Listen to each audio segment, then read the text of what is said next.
சேலை கட்டக்கூடிய பெண்களாக நீங்கள் நிச்சயமாக நீங்கள் கோடீஸ்வரர் தாங்க.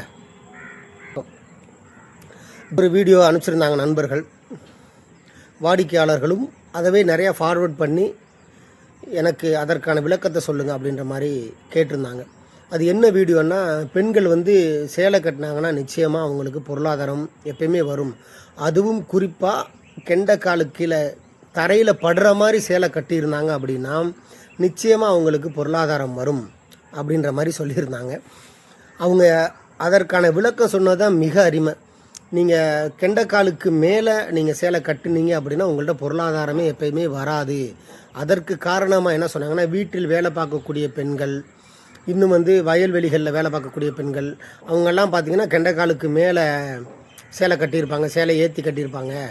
அவங்கள்ட்ட பணமே இருக்காது, நீங்கள் நல்லா யோசிச்சு பார்த்தீங்கன்னா தெரியும் அப்படின்ற மாதிரி சொல்லியிருந்தாங்க. இதை எப்படி நம்ம சொல்கிறதுன்னு எனக்கு புரியலை.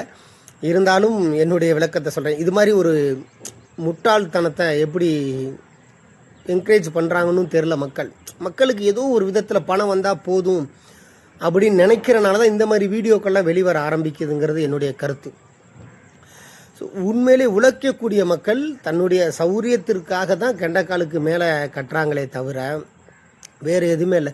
சேலை கட்டக்கூடிய பெண்கள் எல்லாருமே கோடீஸ்வரனாக இருக்காங்களா? நீங்கள் யோசனை பண்ணுங்க. இன்றைக்கி உலகம் மாறிடுச்சு. கோடீஸ்வரனாக இருக்கக்கூடிய பெண்கள் எல்லாருமே மாடர்ன் ட்ரெஸ் தான் போடுறாங்க, சேலை எங்கே போடுறாங்க? இன்னும் பணக்கார வீட்டு பெண்கள் எல்லாமே சாக்ஸு அந்த மாதிரி தான் போட்டுக்கிறாங்க. இன்னும் முழங்காலுக்கு மேலே, நான் தவறாக சொல்ல, அவங்களுடைய உடை அந்த மாதிரி சௌரியமாக இருக்கணுங்கிறதுக்காக. அம்பானி மனைவி, அதானி மனைவியெல்லாம் அப்படி தான் கட்டுறாங்களா?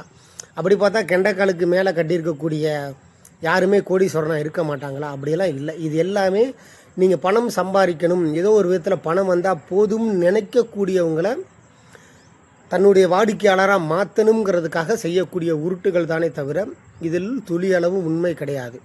உங்களுடைய சுய ஜாதகத்தில் உங்களுடைய பொருளாதார தன்மை சிறப்பாக இருந்தால் நிச்சயமாக நீங்களும் கோடீஸ்வரர் தான். நன்றி, வணக்கம்.